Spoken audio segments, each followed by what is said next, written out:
వసంతవల్లరికి స్వాగతం. వసంతవల్లరి వసంతవల్లరి వసంతవల్లరి వసంతకాలమరుదెంచెనహో వసంతకాలమరుదెంచెనహో వసంతలక్ష్మియే కథలనాలపించగా వసంతలక్ష్మియే కథలనాలపించగా వసంతకాలమరుదెంచెనహో వసంతకాలమరుదెంచెనహో వసంతవల్లరి వసంతవల్లరి వసంతవల్లరి.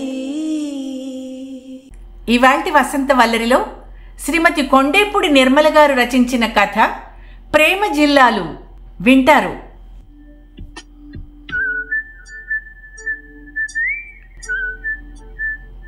ప్రియమైన రతీదేవి, ఎలా ఉన్నావు? నా వరకు నేను దుర్భరమైన ఒంటరితనం భరిస్తున్నాను. అన్నీ వడ్డించాక విస్తట్లో నీళ్ల గ్లాసు బోర్లించినట్టయింది నా పరిస్థితి. తలంబ్రాల తన్మయం ఇంకా వదల్లేదు. మైల స్నానం చెయ్యాల్సొచ్చింది. అయినా పోకపోక ఎవరో శపించినట్టు మన శోభనన్నాడే పోవాలా మా బామ్మ? ఛా, ఉత్సాహం అంతా నీరు కారిపోయింది. ఏం చేస్తాం? రోజుల్ని యుగాల్లా లెక్క పెట్టడం తప్ప ప్రస్తుతానికి ఏమీ చేయలేకుండా ఉన్నాను. నువ్వెంత నిరాశపడి ఉంటావో నాకు తెలుసు. ఒక్క మండలం రోజులు గడిస్తే చాలు, మనం ఒకటైపోవచ్చు. మనల్ని ఇంకప్పుడు భూలోక సువర్లోక ఆకాశలోకాల్లో ఎవ్వరూ కూడా వేరు చేయలేరు. అసలు ఈ మనుషులందరికీ దూరంగా ఎక్కడికైనా వెళ్ళిపోదాం రతి. అర్థం చేసుకుంటావు కదూ? అప్పటిదాకా మన పెళ్లి ఫోటోలు చూస్తూ కాలం గడుపు. ఏ, నాకు అవే దిక్కు. ఉంటాను, నీ ప్రియమైన రాజా.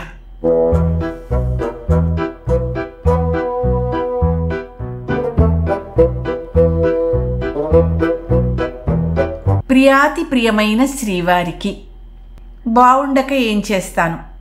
ఇలా జరుగుతుందని నేను మాత్రం కలకన్నానా? ఎవరో శపించినట్టు ఇలా జరిగింది అని అన్నారు. తెలంగాణ వాళ్ళకి ముహూర్తాల చాదస్తం లేదని కోశారుగా.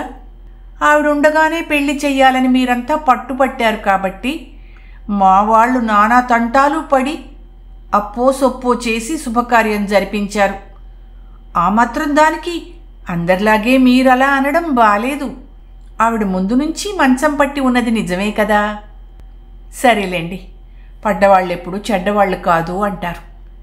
ఆ మాటకొస్తే నేను పుట్టాకే మా నాన్నకి జీతం పెరిగిందని, నేను శ్రీ మహాలక్ష్మిని అని మా ఇంట్లో అంటారు. మీ వాళ్ళు మాత్రం నా పాదం మంచిది కాదనేశారు. మరి మీ సంబంధం ఖాయమైన రోజే మా పాడిగేదె తప్పిపోయింది. మేమేమైనా అనుకున్నావా? సందర్భం వచ్చింది కాబట్టి చెప్తున్నాను. చదువుకున్న వాళ్ళెవ్వరూ ఇలాంటివి నమ్మరు. మీరంత చదువుకొని కూడా. సరే పోన్లేండి, నా బాధలో నేనేదో మాట్లాడాను. మీ బామ్మగారు పాపం నేనంటే ఆపేక్షగా ఉండేవారు. దిగులు పడకండి, జీవితం అన్నాక ఇలాంటివి జరుగుతూనే ఉంటాయి. కళ్ళారా మనవడి పెళ్లి చూసుకున్నారు కదా, మనకంతే చాలు అనుకుందాం. ఏ? బాధతో మీ పార్వతి. పిచ్చి పార్వతి, అన్నిటికీ పెడార్థాలు తీయకు. మనం ఇంకా ఒకటి కాలేదు, ఒక్క ముద్దన్నా తీరలేదు, అప్పుడే అపార్థాలా? అయినా మీ గోదావరి జిల్లా వాళ్ళు మహామాటకారులు. పెళ్ళినాడే అర్థమైంది. అబ్బా, నిన్ను కాదు, మీ జిల్లా వాళ్ళని అంటున్నా. ఇంతకు నేను అన్న దాంట్లో తప్పే ఉంది? మజ్జిగలో అరటిపండు నంచుకు తిన్నట్టు మనుషుల్ని నంచుకు తింటే ఎలా చెప్పు? మనవడి పెళ్ళి కళ్ళారా చూస్తాననడం ఆవిడ తప్పంటావా? నాకు మా తాత పేరే పెట్టారు తెలుసా. అడుగు కింద పెట్టనీయకుండా పెంచింది మా బామ్మ. ఆవిడ పోవడం మీ గేదె తప్పిపోవడం రెండూ ఒకటేనా? చిన్న పిల్లలాగా మాట్లాడకు. మీ నాన్న అప్పో సొప్పో చేశారు అంటున్నావు. మరి నా ఒడుక్కి మా నాన్న ఎంత ఖర్చు పెట్టాడో ఎరుగుదువా? ఎందుకు అవన్నీ? మర్చిపో డార్లింగ్.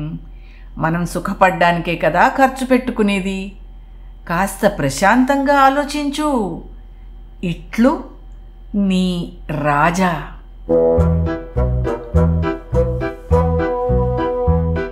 ప్రియమైన రాజావారికి, నిన్న ఫోన్లో ఏమిటా మొద్దులు? మా వాళ్ళెవరూ తీయలేదు కాబట్టి సరిపోయింది. మీ ఫోను చప్పుడు విని స్నానం చేస్తూ కూడా పరిగెత్తుకొస్తూ కాలు జారిపడ్డాను. మోకాలు చిప్ప 2 ముక్కలు కావాల్సిన మాట కొద్దిలో తప్పిపోయింది. ఇప్పుడు పర్వాలేదులేండి. అయినా మీ రాయలసీమ మనుషులు మహా దుండగులని మా ఇంట్లో ఆడిపోసుకుంటున్నారు. వాళ్ళ మాట నిజం చేయకండే. ఇప్పటికే 10 రోజులు గడిచాయి. ఇంకొక్క 30 రోజులు ఓపిక పడితే మీ ఒళ్ళో వాలిపోతానుగా. ముహూర్తానికి ముందే కొంప ముంచరు కదా ఒకవేళ. అబే ఊరికే అన్నానులేండి. ఇట్లు మీ ప్రియ పార్వతి.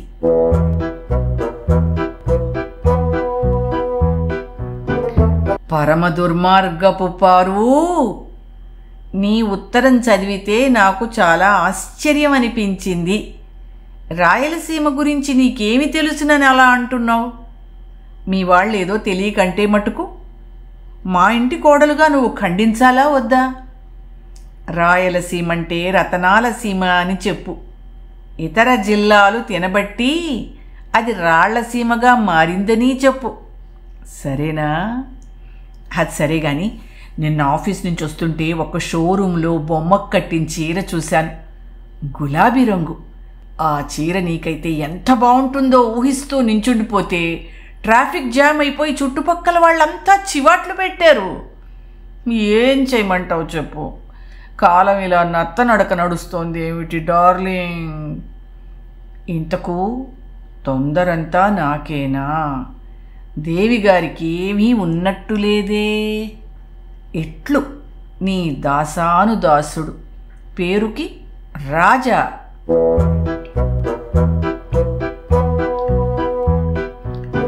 నా హృదయ సామ్రాజ్యమా, భలేవారండి. ఎప్పుడెప్పుడు మన పెద్దవాళ్ళు ముహూర్తం పెడతారా అని ఉంది నాకు. నాకు మాత్రం తొందర ఎందుకు ఉండదు అనుకున్నారు? నేనేమైనా రాయినా రప్పనా? మీరు పైకి చెప్తున్నారు, నేను లోపల దాచుకుంటున్నాను. నిన్న కూరలో 3 సార్లు ఉప్పేశాను తెలుసా?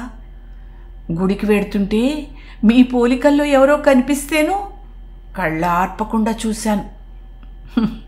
చివరికి వాడు ఇంకేదో అనుకుని ఈకిలించడం మొదలుపెట్టాడు. చెబితే ఏమనుకుంటారో కానీ రాత్రుళ్ళు మీ చొక్కా ప్యాంటు తొడుక్కుని నిద్రపోతున్నానంటే నమ్మాలి. ఎంతగా చిక్కబట్టుకుందామన్నా మనసు మాట వినడం లేదండి. అవును, అలా రాశారేమిటి? జిల్లాలకు జిల్లాలు దోచుకు తినే అలవాటు మాకేమీ లేదబ్బా. మా నాన్న బడిపంతులు. దోచుకునే పని మీ కాంట్రాక్టర్లు ఇంజనీర్లు చేస్తారేమో నాకు తెలీదు. లేతవి ముదురు రంగువి కలిపి పెట్టె నిండా 6 డజను గులాబీ చీరలున్నాయి. నాకు నీలం రంగంటే ఇష్టం. నీలం అంటే స్కూల్ యూనిఫామ్ బ్లూ కాదు. అలాంటిది మీ అక్కగారు పెట్టారులేండి. ఉప్మాలోకి 3 పచ్చళ్ళుండి తీరాలి అంది చూశారు ఆవిడ. లేత నీలం రంగు అయితే నాకు బాగుంటుందని అంతా అంటారు. అయినా ఎందుకండి ఇప్పుడు ఈ ఖర్చు? ఏమో, అయినా మీ ఇష్టం. ఇట్లు మీ అధీనురాలు పార్వతి.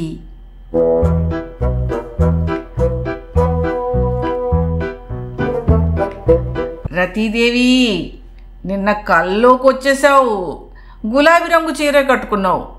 నీకున్న గులాబీ చీరలు ఎలాంటివో నాకు తెలీదు కానీ నేను చూసిన రంగు నీ ఒంటికి బాగా నప్పుతుంది. మా అక్క పాతతరం మనిషోయ్. ఆవిడ ప్రేమని చూడాలి కానీ చీరని కాదు. నాతో అంటే అన్నావు కానీ స్కూల్ యూనిఫామ్ రంగని ఆవిడ ముందు అనుకో, బాగుండదు. నీకు తెలియదని కాదనుకో, ఊరికే చెప్తున్నా.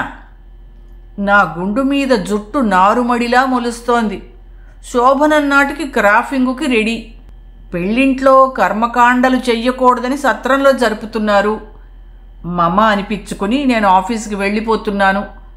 తతంగమంతా మా పెద్దన్నయ్యే జరుపుతున్నాడు. మనం కలవడానికి ఇంక వారం రోజులే ఉంది. ఆ రోజుకి నీకే రంగు చీర కావాలో చెప్పు, కొంటాను. ఎదురు చూపులతో నీ రాజాధిరాజు.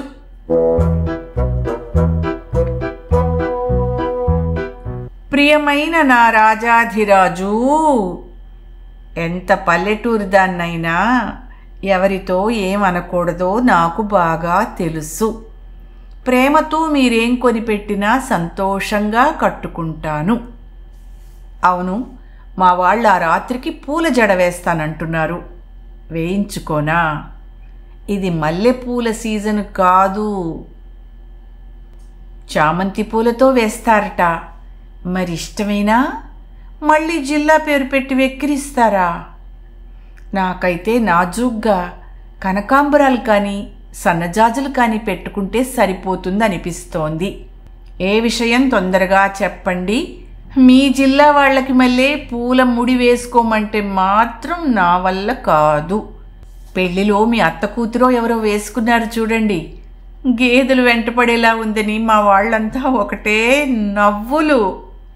ఇట్లు పరవశంతో పార్వతి.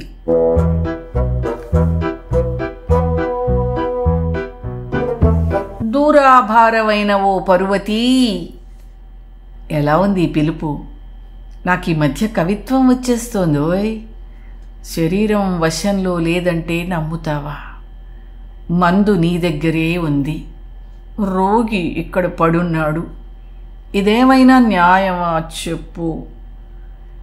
నీకే చీర ఇష్టమైతే అదే కట్టుకో, నీకేదైనా బాగుంటుంది. అసలు ఏ చీర కట్టుకోకపోతే ఇంకా బాగుంటావు. ఏ పూలు ఇష్టమైతే అవే పెట్టుకో. ఉమ్మెత్త పూలు పెట్టుకున్నా నాకేమీ అభ్యంతరం లేదు. అయినా ఇలాంటి వివరాలు నువ్వు అడుగుతున్న కొద్దీ నేనేమేమో అయిపోతున్నాను. ప్లీజ్, ఇంకొక వారం రోజులు నన్ను కుదురుగా పనిచేసుకోనివ్వు. ఇప్పటికే ఆఫీస్లో ఒక మెమో వచ్చింది. ఇంతకీ మన పెళ్ళికి పూల ముడి వేసుకున్నది మా అత్త కూతురు కాదు, పెద్దమ్మ కూతురు. మేకలకి వెంటపడే ఉత్సాహం ఉండాలే కానీ రేపు నీ పూల జడని చూసి మాత్రం పడవా ఏమిటి? ఇన్ని వెక్కిరింతలు వెటకారాలు ఎక్కడ నేర్చుకున్నావమ్మాయి? కనిపించకుండా ఘాటెక్కిస్తారని గుంటూరు జిల్లా వాళ్లకు పేరుందిలే. కొంపదీసి మీ వాళ్ళు ఎవరైనా లేరు కదా అందులో? అమ్మయ్యా, నువ్వంటే నాకెంత భయమో చూసావా? ఇట్లు నీ సామంతరాజు. అబ్బా, ఏమిటిది రాజా? ఓ పట్టాన ఏదీ తేల్చరు కదా. అలా కాదు, మీకేం కావాలో చెప్పండి. పూల జడ ఇష్టమేనా కాదా? అదేమిటి, మాది గుంటూరు జిల్లా కాదంటారు?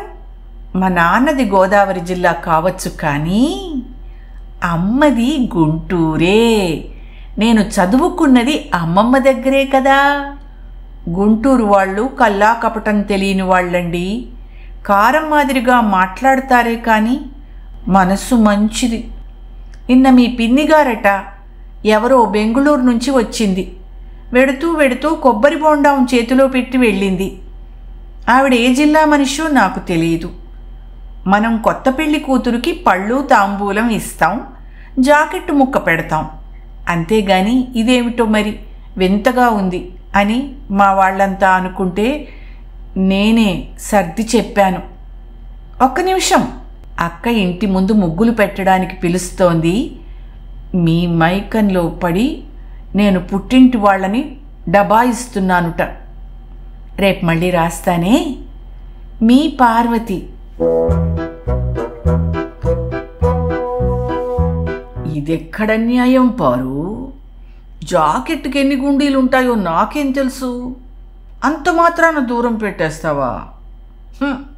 శోభనం గదిలో రెండో రాత్రి జాలిగా అడిగాడు రాజా. చెప్పాలి మరి, ప్లీజ్ గుర్తు చేసుకుని చెప్పండి. మొదటిసారి చేసే అన్ని పనులు చాలా శ్రద్ధగా చేస్తానన్నారు కదా. అంతకంటే జాలిగా చెప్పింది పార్వతి. అయితే మటుకు ఆ సమయంలో అలాంటివి కూడా లెక్క పెట్టుకుంటావా ఏమిటి? అయినా నీ జాకెట్కి ఎన్ని గుండీలు ఉంటాయో నాకెందుకు చెప్పు. విప్పడం ముఖ్యం. అదే నేను చెప్తున్నాను. మరే మీకింకా నీ సంగతి నా సంగతి అనే ధోరణి పోలేదు చూసారా? సరే అయితే నా చొక్కాకి ఎన్ని గుండీలున్నాయో చెప్పమ్మా చూద్దాం. చెప్తాను. కాలర్ గుండీతో కలిపి 6 గుండీలున్నాయి.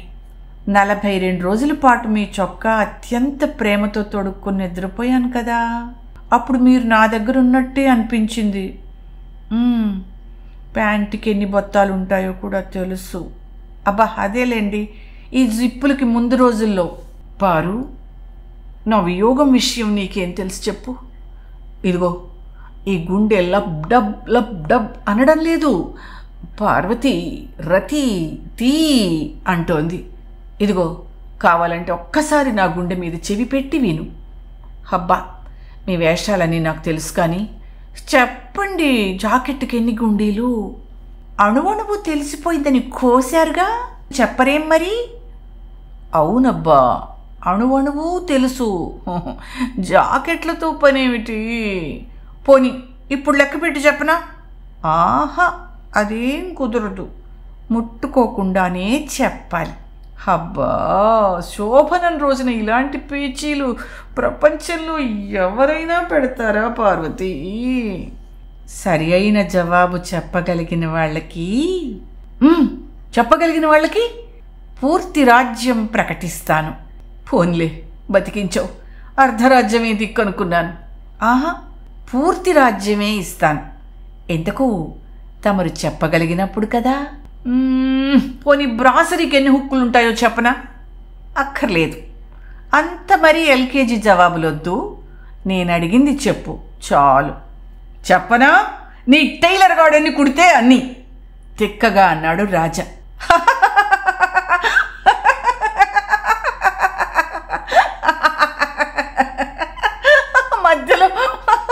మధ్యలో వాడి మీద ఎందుకు మీ కోపం?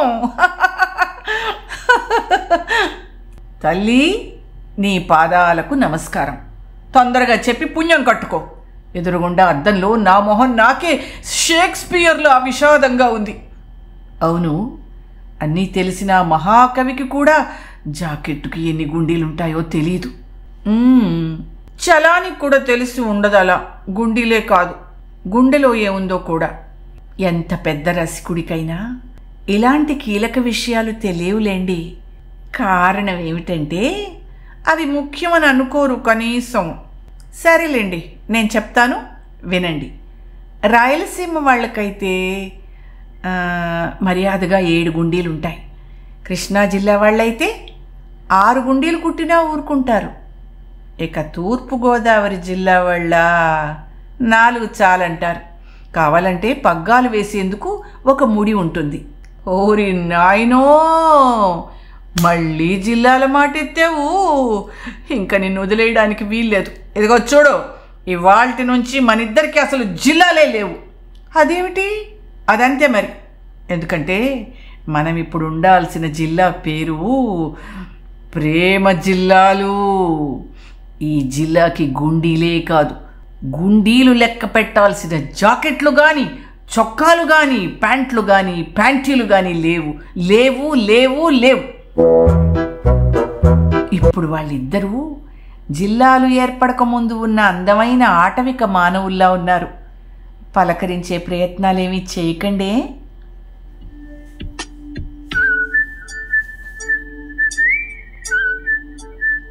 వసంతవల్లరిలో శ్రీమతి కొండేపూడి నిర్మల గారు రచించిన కథ ప్రేమ జిల్లాలు విన్నారు.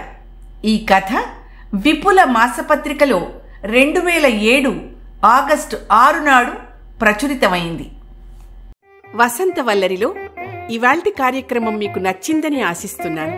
అందుకే లైక్ చేసి మీ మిత్రులకు బంధువులకు లింక్ను షేర్ చేసి మీ అమూల్యమైన అభిప్రాయాన్ని నాకు కామెంట్ బాక్స్లో తెలియచేయమని, వసంతవల్లరికి సబ్స్క్రైబ్ చేయమని విన్నవించుకుంటూ మీ వసంతలక్ష్మి అయ్యగారికి సెలవు మరి. Thank you.